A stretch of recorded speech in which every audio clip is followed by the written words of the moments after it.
Hello BSc first year student, कैसे हैं आप सभी लोग। उम्मीद है आप लोग बहुत अच्छे होंगे। माय नेम इज़ आशीष गिरी। आज के इस वीडियो के अंदर हम डिस्कस करेंगे बीएससी फर्स्ट ईयर बॉटनी के सेकंड सेमेस्टर में आपका थ्योरेटिकल पेपर आता है आर्चिगोनिएट्स एंड प्लांट आर्किटेक्चर।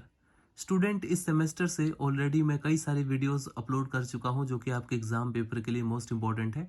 तो अगर आप उन वीडियोस को देखना चाहते हैं तो उसी वीडियो के डिस्क्रिप्शन बॉक्स में आपको लिंक मिल जाएगा, या फिर आप चैनल के अंदर जाएंगे आपको एक अलग से प्लेलिस्ट मिल जाएगा। आज के इस वीडियो के अंदर हम डिस्कस करेंगे जिंको बाइलोबा का पार्ट 2। पार्ट 1 के अंदर हमने डिस्कस किया था जिंको बाइलोबा के एक्सटर्नल मॉर्फोलॉजी के बारे में। हमने डिस्कस किया जिंको बाइलोबा के स्टेम के, लीफ के और पूरे प्लांट बॉडी के एक्सटर्नल मॉर्फोलॉजी के बारे में। आज हम डिस्कस करेंगे जिंको बाइलोबा का पार्ट 2, जिसके अंदर हम कवर करेंगे जिंको बाइलोबा के एनाटॉमी के बारे में। इसके रूट के एनाटॉमी के बारे में हम डिस्कस करेंगे, इसके स्टेम के एनाटॉमी के बारे में हम डिस्कस करेंगे, और इसकी लीफ की जो इंटरनल स्ट्रक्चर होती है, जो एनाटॉमी होती है, उसके बारे में हम डिस्कस करेंगे। जब भी हम किसी प्लांट के एक्सटर्नल मॉर्फोलॉजी को डिस्कस करते हैं, यानी कि हम उसको बाहरी रूप से देख रहे हैं, उसको एक्सटर्नली ऑब्जर्व कर रहे हैं कि वो किस प्रकार का प्लांट है, उसके क्या कैरेक्टर है। लेकिन जब हम उसकी एनाटॉमी के बारे में डिस्कस करते हैं, यानी कि हम लोग उसकी इंटरनल स्ट्रक्चर को देखते हैं। जैसे आज हम सबसे पहले डिस्कस करेंगे जिंको बाइलोबा के रूट के एनाटॉमी के बारे में, यानी रूट की जो इंटरनल स्ट्रक्चर है उसको हम देखने वाले हैं। इंटरनल स्ट्रक्चर देखने के लिए आपको जिंको बाइलोबा के रूट का ट्रांसफर सेक्शन काट के देखना पड़ेगा कि उसमें किस प्रकार की सेल्स है, उनका अरेंजमेंट किस प्रकार से है, कौन कौन सी स्ट्रक्चर उसमें पाए जाते हैं। हेडिंग डाल लीजिए रूट एनाटॉमी, यानी जड़ों का जो स्ट्रक्चर है उसके बारे में हम देखने वाले हैं।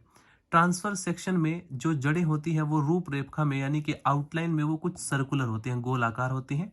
और जो मैच्योर रूट होती है, यानी परिपक्व जो जड़ें होती हैं, वो कॉर्टेक्स के फेजलोजीन या सबराइड सेल्स के द्वारा वो घिरी रहती हैं। यंग रूट का एक बड़ा हिस्सा मल्टी लेयर यानी बहुस्तरीय पतली दीवार यानी थिन लेयर वाले कॉर्टेक्स द्वारा कब्जा कर लिया जाता है, जिसमें कई टेनिन से भरे हुए सेल्स और कैल्शियम ऑक्सलेट के क्रिस्टल्स होते हैं।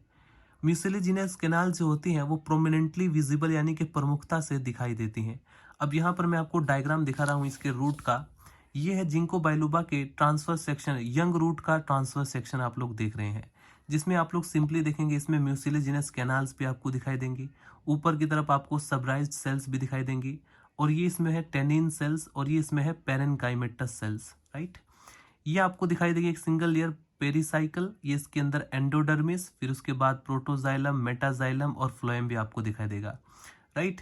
तो इस प्रकार से एग्जाम पेपर में आपको ये डायग्राम बनाना पड़ेगा। अगर जिंको बाइलोबा की एनाटॉमी के बारे में लॉन्ग क्वेश्चन में पूछा जाता है तो ये डायग्राम आप लोगों को डेफिनेटली बनाना होगा।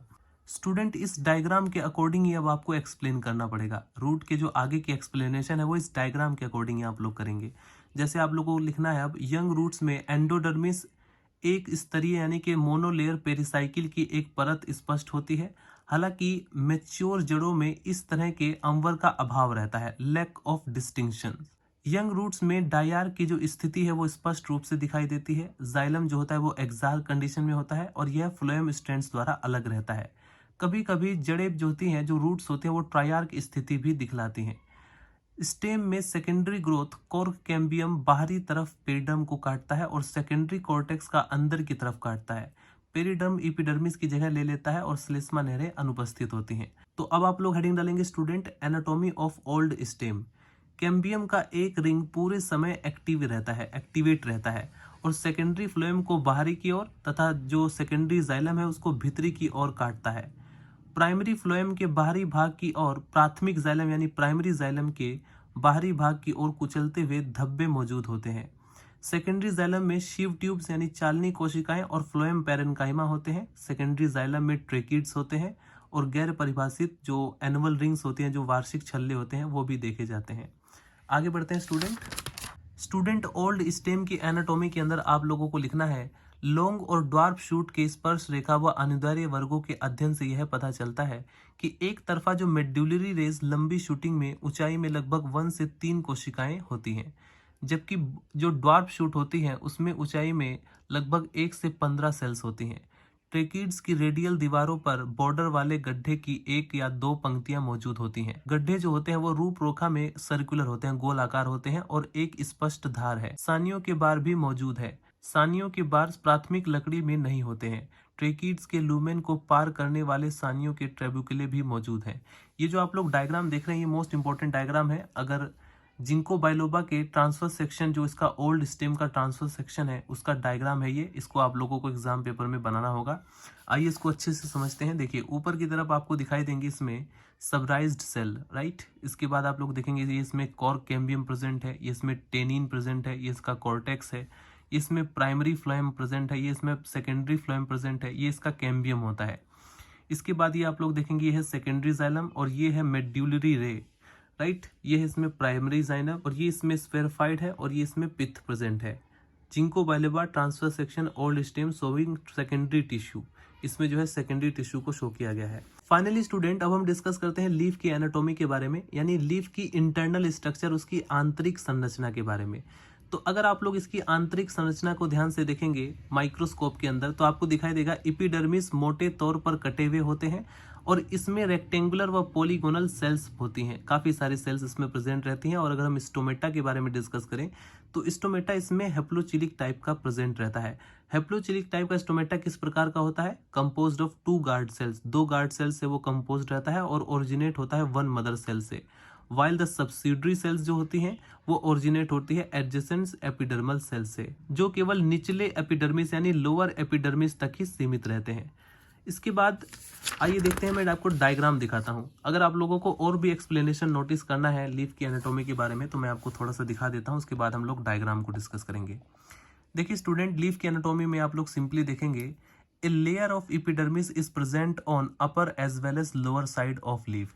अगर चलिए मैं आपको पहले डायग्राम दिखा देता हूं ताकि अच्छे से समझ में आए। ये देखिए स्टूडेंट, डायग्राम को देख करके आप लोग एक्सप्लेन करेंगे तो ज़्यादा बेहतर तरीके से आप लोग एक्सप्लेन कर पाएंगे। देखिए ये है इसका अपर एपिडर्मिस और ये है इसका लोअर एपिडर्मिस, ये जो नीचे की तरफ है, राइट।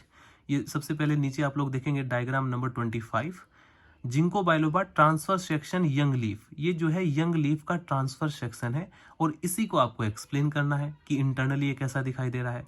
तो सबसे पहले आप लोग कैसे एक्सप्लेन करेंगे? ऊपर से हम लोग क्या देखते हैं कि इसमें दो एपिडर्मिस होती है। इपी का मतलब क्या होता है? बाहरी। डर्मिस का मतलब त्वचा, यानी कि बाहरी त्वचा है। और कौन सी है? अपर बाहरी त्वचा यानी ऊपर वाली। और एक होती है लोअर एपिडर्मिस, राइट।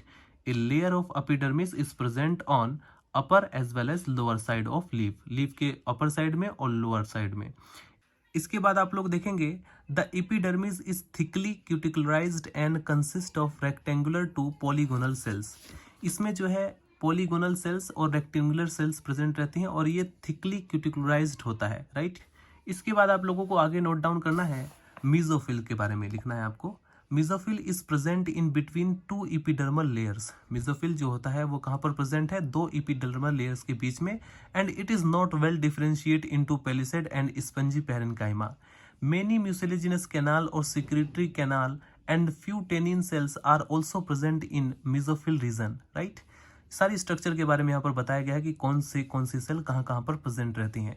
इसके बाद थोड़ा वेस्कुलर बंडल के बारे में भी आप लोगों को एक्सप्लेन करना पड़ेगा, जो कंडक्टिंग टिश्यू होते हैं। Vascular bundle of the vein have in indistinct mesarch structure. Each vascular bundle में be surrounded by a sclerenchymatous bundle sheath in a mature leaf के अंदर। तो ये आप लोग डायग्राम एग्जाम पेपर में डेफिनेटली बनाएंगे, जिसमें आप लोग देखेंगे नीचे की तरफ स्टोमेटा है, ये इसमें वेस्कुलर बंडल्स हैं, ये लोअर एपिडर्मिस है, ये इसमें म्यूसिलेजिनस कैनाल है और ये है मेसोफिल सेल्स और ये है क्यूटिकल की बनी हुई एपिडर्मिस, राइट, जो कि थिकली है, थोड़ी मोटी क्यूटिकल इसमें प्रेजेंट रहता है। तो आज के इस वीडियो के अंदर हमने डिस्कस किया जिंको बाइलोबा की एनाटॉमी के बारे में। नेक्स्ट वीडियो के अंदर हम कवर करेंगे reproduction of Ginkgo biloba. So students, अगर आपका कोई भी डाउट हो तो आप लोग कमेंट सेक्शन में मेंशन कर सकते हैं। मिलते हैं नेक्स्ट वीडियो में। Bye bye, Tata.